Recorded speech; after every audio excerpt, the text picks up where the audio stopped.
Good morning and welcome sa atin pong Bread Talk kung saan atin pong pinag-aaralan ang salita po ng Diyos maging ang buhay ng atin pong Panginoong Hesus. Well, para po sa mensahe na pinagkalob sa atin ng Panginoon, ngayon pong umaga, ito po ay nasa Jeremiah chapter 24 and verse number 1. Ito po ang sabi ng Bible. The Lord showed me, and behold, 2 baskets of figs were set before the temple of the Lord.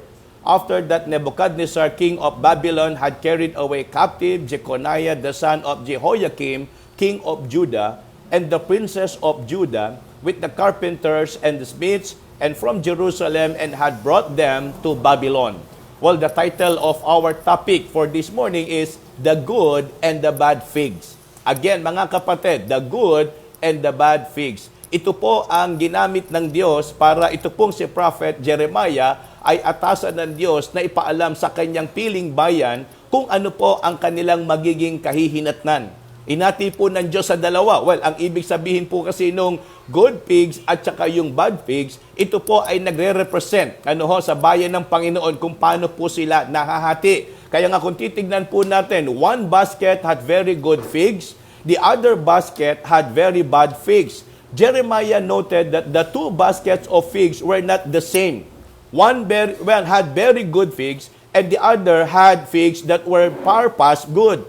Were so spoiled, they could not be eaten. Yung good figs, sabi ng Bible, maganda yung pagkahinog. Kumbaga, yung kanila pong texture, talagang makakain natin at malasa at masarap. Yung isa naman po, sabi ho rito, spoiled fruit na. So, ibig sabihin, hindi na po ito masarap, hindi na bagay kainin. So, sa makatuwid, parang ito po ay nagpapakilala, at nagpapahayag ng klase ng tao, mayroon sila. Itong bayan na to. Hinati po sila sa dalawa, mga kapatid. Yung good pigs, ito ho yung pinalayas ng Diyos. Pero, ang layo ng Panginoon, silang mga pinalayas, pababalikin pa rin sila. Kasi nga po, yung nangyaring pagpapaalis sa kanila ng Panginoon ay pagtutuwid sa kanila po mga nagawang mali. Yung iba naman pong nanatili, mga kapatid, nanatili nga sila, pero hindi naman po bumalik sa Panginoon, sila po ang parurusahan. Kaya nga, kung titignan po ninyo in verse number 2, sundan po ninyo, Jeremiah chapter 24 pa rin, and verse number 2, sabi po ng Bible, one basket had very good figs, even like the figs that are first ripe, and the other basket had very naughty figs, which could not be eaten, they were so bad. Parang ganito po parehas naman silang klase ng prutas. Pero ang kaibahan lang nila, mga kapatid, yung isa makakain, yung isa hindi. Kaya nga ito ho ang magandang pag-aralan natin, mga kapatid. Number 1 is the definition. Ano po ba ang naging definisyon ng Panginoon? Bakit tinawag na good at bad yung isa? Isa po sa kanila. Kasi nga, mga kapatid, para masabi nating good, lahat naman ho tayo sa harapan ng Panginoon, bad. Wala naman ho talagang pwede magsabi sa atin na tayo ang matuwid, tayo ang malinis, lahat po tayo marumi sa harapan ng Panginoon. Maging sa kabuuan po ng bayan ng Diyos, sa Juda at sa Israel, lahat naman po sila may mali sa harapan ng Panginoon. Ang kaibahan lang po nito, mga kapatid, nagsimula lahat sa mali, pero nung ang Diyos ay nagturo at nagtuwid ng kanilang kalagayan, may mga tumanggap ng pagtutuwid ng Panginoon. Kaya nga tayo po, bagamat makasalanan sa harapan ng Panginoon, pero dahil tinanggap natin na tayo'y makasalanan, inamin natin na tayo nagkasala, at higit sa lahat, nagsisi tayo at tinanggap natin ng Panginoon, kaya tayo po ngayon ay naging matuwid sa harapan ng Panginoon. Well, ganito rin po ang nangyari sa bayan ng Diyos. Yung pinalayas niya, imbis na magrebelde, nagpakumbaba. Kaya nga, hindi ho porket tayo po dumadaan sa mga pagsubok, hindi ho porket tayo po dumadaan sa pagpapalo ng Panginoon, ang ibig sabihin na po noon, tayo po maglulundo na sa kasiraan. Mga kapatid, may mga pagkakataon na yan po paraan ng Diyos para tayo po ay ituwid, para tayo po ay ibalik doon sa tama. Kaya nga ito po ang nangyari doon po sa ilustrasyon na ginamit ng Panginoon na yung good figs, kung bakit sila naging good, according doon sa process ng kanila pong pagkahinog, mga kapatid, sila po yung tipo ng prutas na masarap kainin.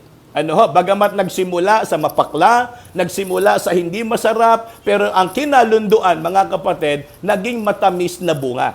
Well, gasin din po, yun ang nangyari doon sa bad figs. So dumaan din po sila sa panahon na dapat sana hihinugin sila at magiging masarap. Kaya lang, hindi ho naging ganon ang kalunduan. Naging sila po ay naging bitter, hindi ho makakain. Ang masaklapang sabi ng Bible, spoiled fruit.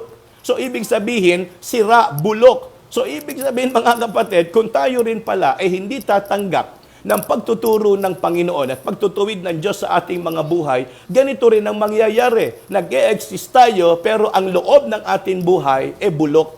Hindi po mapapakinabangan, hindi po magagamit. So, yun po yung idea kung bakit sila po ay naging good at bad. Pangalawa, here we can see the difference. Sabi ho kasi ng Bible, malinaw po in verse number 2, okay? One basket had very good figs, even like the figs that are first ripe, and the other basket had very naughty figs. Look at the difference, mga kapatid. Tingnan po ninyo, ha? Parang ganito Sa labas, pwedeng ang nakikita natin, pares lang ng itsura. Parang kung kayo po pupunta sa pamilihan o sa palengke, makakakita kayo ng mangga. Kung hindi po kayo marunong tumingin, o kaya hindi kayo marunong umamoy ng matamis at ng hindi matamis, mga kapatid, madadaya tayo.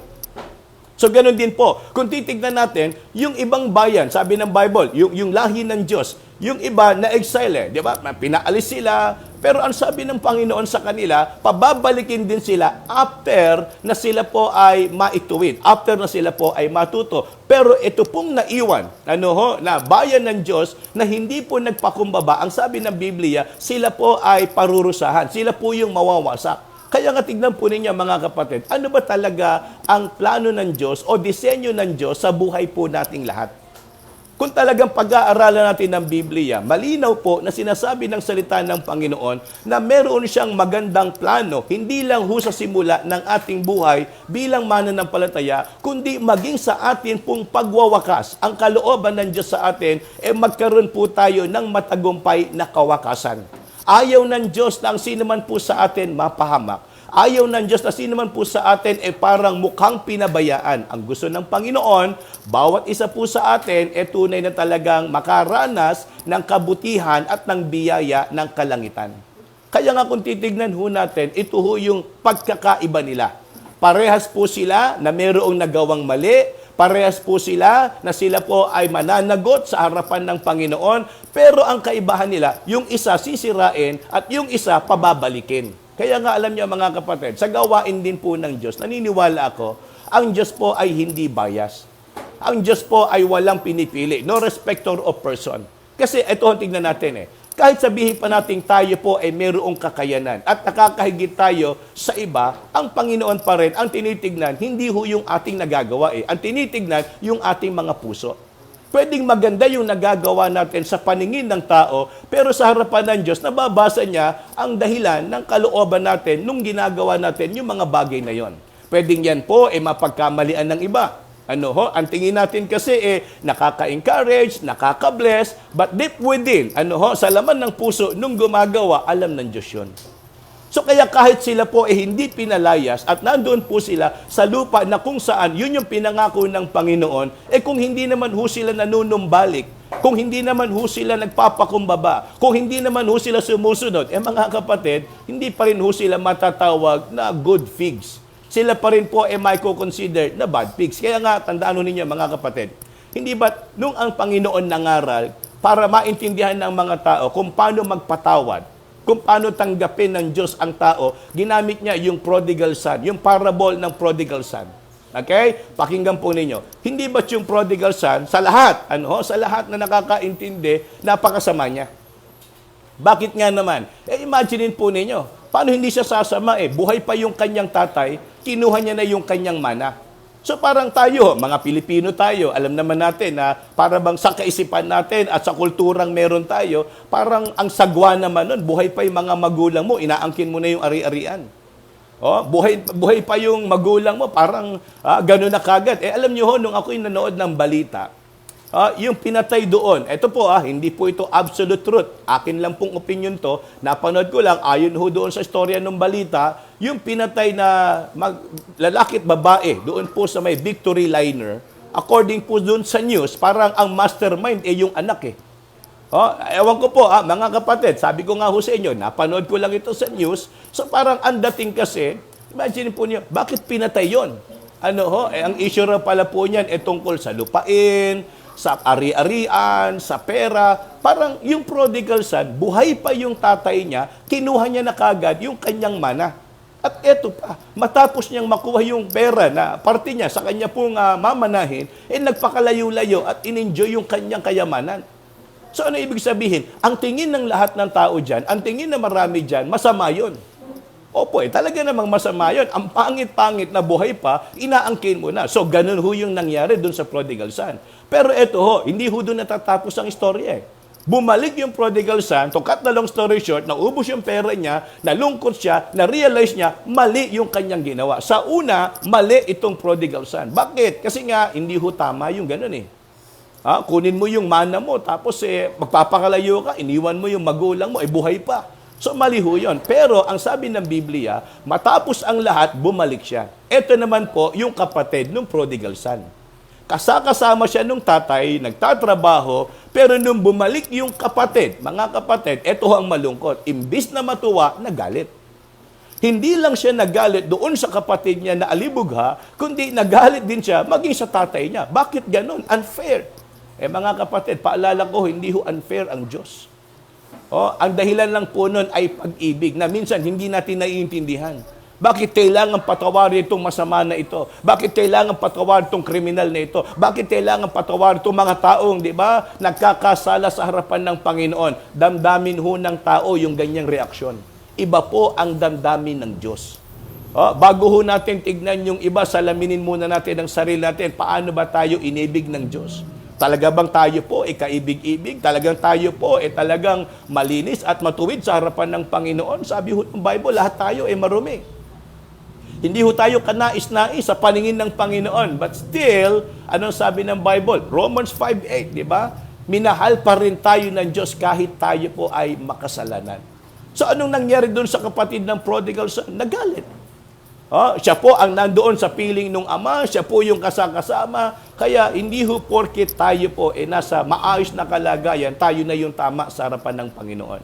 Ang mananatili pa rin tama sa harapan ng Diyos, mga kapatid, yung sumusunod at tinatanggap yung pagtuturo ng Panginoon sa atin. Sa paano mang paraan yan, pagtuturo man yan ng masasabi natin ng mali natin o pagtuturo ng ikalalago, ang tama, yan ay dapat pinakikinggan pa rin natin at sinusunod pa rin natin. Kaya nga, yan ho yung pangalawang bagay. And last but not the least, we can see the destiny. Naniniwala po ba kayo mga kapatid na tayo ang pipili ng ating kawakasan? Bagamat ang Diyos meron pong inilatag. Ang Diyos ay meron pong inihanda na dapat nating kalunduan ng ating mga buhay. Pero tayo pa rin po ang magpapasya. Kasi meron ho tayong tinatawag na, free will. Tayo po ang pipili. Tingnan po ninyo. Hindi ba sa katuruan ng Biblia, ang impyerno ay hindi naman talaga para sa kaluluwa ng tao? Pakinggan po ninyo maigi, mga kapatid.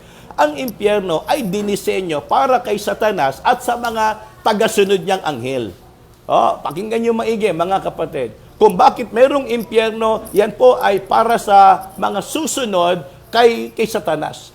Ang malungkot nito, di ba, dapat sana, ang susunod na sa kanya, yung mga anghel na kasama niyang ibinagsak dito po sa lupa.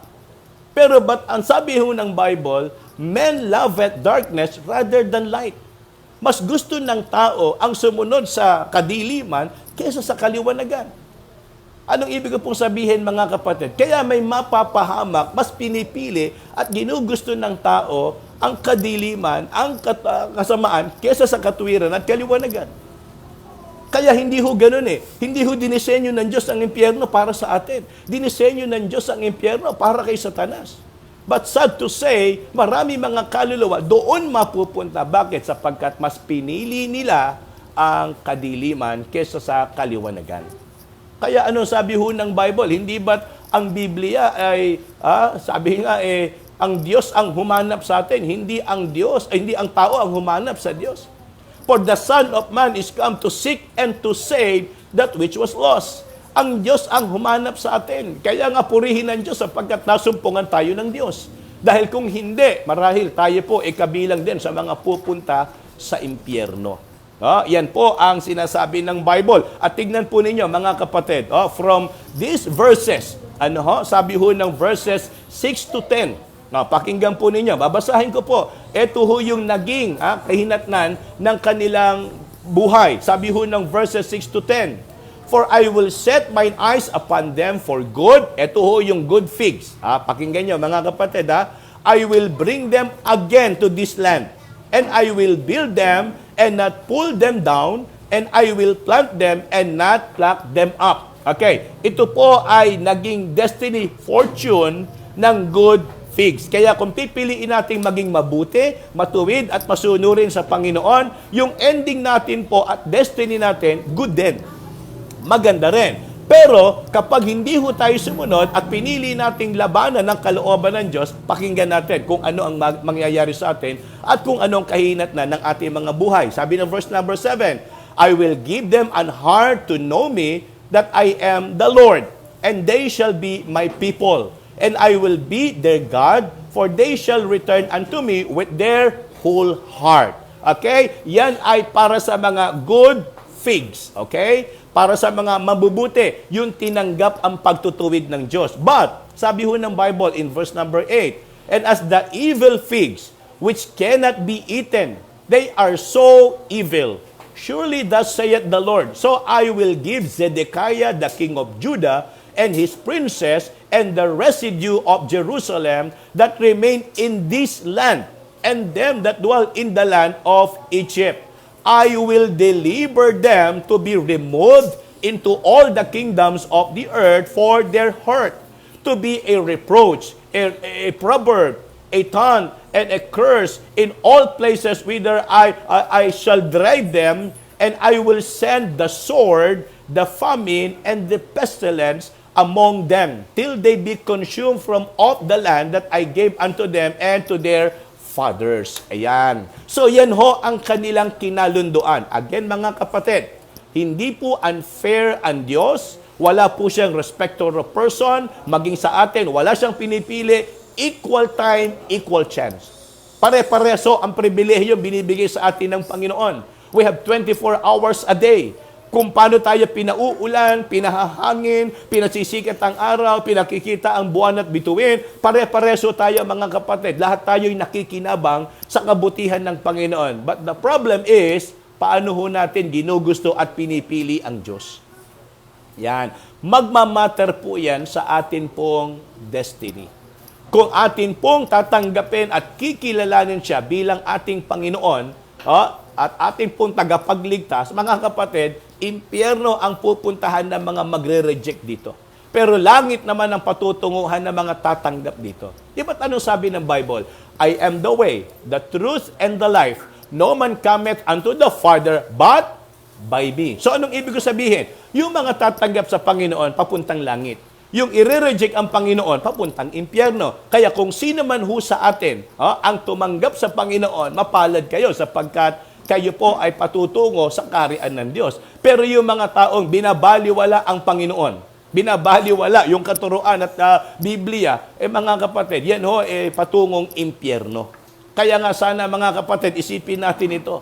Yan ang ibinigay ng kahatulan ng Diyos sa bawat isa kanila. Sa mga matuwid, anong sabi ng Bible? Sila'y pababalikin at mananahan doon sa lupa na kung saan nandoon ang kasaganahan. Pero yung mga masamang pigs, anong sabi ng Bible? Sila ay parurusahan at mararanasan nila ang sabihin nating lupit ng kaparusahan ng Panginoon. Kaya nga mga kapatid, ganito lang po kasimple na gusto nating lunduan, ito pong ating pinag-aralan, mga kapatid. Mamimili tayo. Gusto ba nating maging good or gusto nating maging bad? Nasa atin po yan, mga kapatid. Hindi ho tayo ginagawang masama ng Diyos. Ginagawa niya ho tayong mabuti. Pero bakit may mga nagiging masama? Kasi ang tao malayang pumili.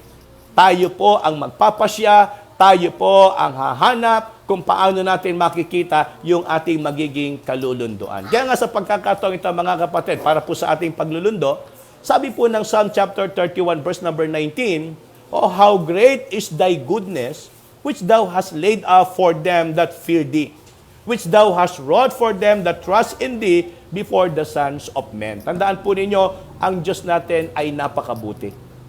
Ang Diyos po natin ay napakamahabagin. Ang kailangan lang ho natin gawin, sundin siya, at pagtiwalaan. Kaya nga sana sa umagang ito, tunay po na tayo ay natuto at nabusog ng mensahe po ng Panginoon. Samantala, ito po ang ating trivia for this morning. Mga kapatid, ang ating pong trivia ngayon pong umagang ito, sino po yung hari na binanggit, mga kapatid, dito po sa chapter 1 na kung saan siya po ang nasa panahon ng Babylon. Ayan. Hari po ng Babylonia na binanggit dito po sa chapter 1 na ito. Okay po, mga kapatid, King of Babylon ang hinahanap natin kasi may mga ibang king na binanggit dyan.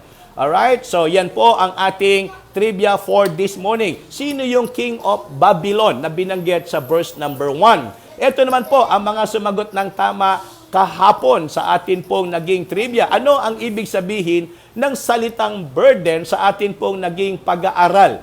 Yesterday, ang tamang sagot ay oracle.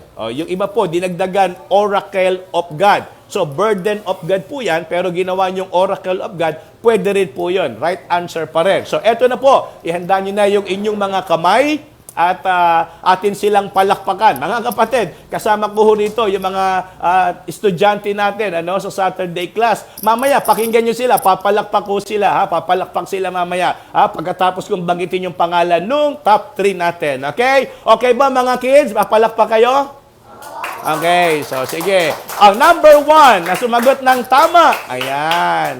Number 1, si Preacher Alvin. Kita niyo naman, siya po ang number 1. Naririnig niyo ba yung background ko? Ayan, mga estudyante po natin yan. And then, ang number 2, si Preacher Rudel. Kita niyo naman, very good yung mga estudyante natin. And number 3 ay si Sister Weng. Ayan, very good. Nako, eto ho yung mga kabataan natin dito. Sila yung top 3. Congratulations, Preacher Alvin, and Preacher Rodel, and Sister Weng. But wait, there's more. Ito pa yung mga sumagot ng tama. Huwag muna kayo pumalakpak hanggang matapos ko yung hanggang 10. Okay, number 4, Sister Gina. Number 5 ay si Preacher Christian. Number 6, si Sister Gypsy. Number 7, si Ate Milet. Number 8, si Ninang Ana Lacuna. Number 9, si Ate Rose. At number 10 ay si Ninang Flor. Ayan. Congratulations. Ayan, very good, very good. Naku, maraming salamat po sa inyo. Meron pa mga sumagot ng tama. Number 11, si Ninang Kite. Number 12, si Ninang Alice. And number 13, Sister Mati. And number 14, si Sister Hannah na inaantok pa. Ano po? So, kaya magandang umaga po sa inyong lahat. Mga kapatid, gusto lang nating batiin ng good morning. Yung mga kasama po natin, yung mga bago ho natin. Kasama natin si Brother Leo, Sister Candy Ochoa, and then maging si Sister Gina, si Ate Milet De Lara, at maging si Marian Kauyong ng Kalbayog, at maging si Ate Sara Abad mula po dyan sa Sangandaan. Ayan, good morning po sa inyong lahat. Maraming salamat mga kapatid. Ito ho, yung mga bata na kasama ho natin. Akin pong sound effect. Ayan, ito ho. Ayan, palakpak kayo. Ayan. Okay, so kitang-kita nyo mga kapatid, very good yung mga estudyante natin. Again, sa lahat po nag-join ngayon pong umaga, maraming pong salamat. Ingat po tayo palagi, and good morning to everyone.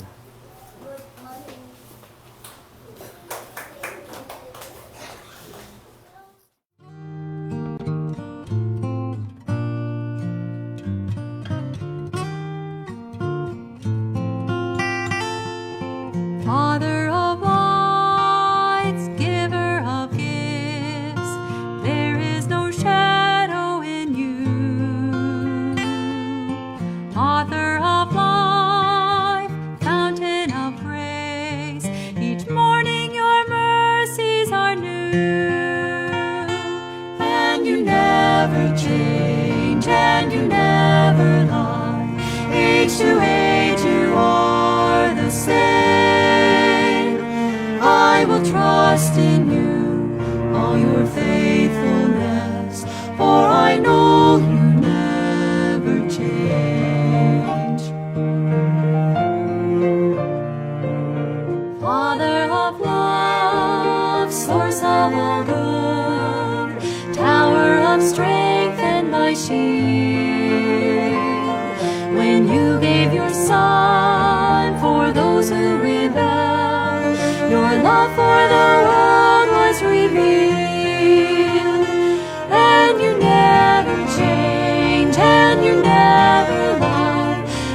to age you are the same. I will trust in you, all your faithfulness, for I know you never change.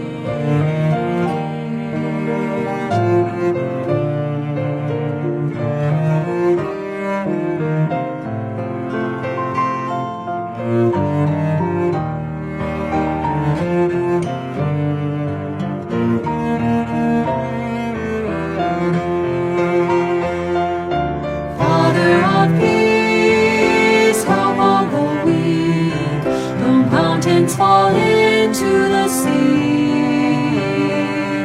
Though tempests may rage, the sun hide its face.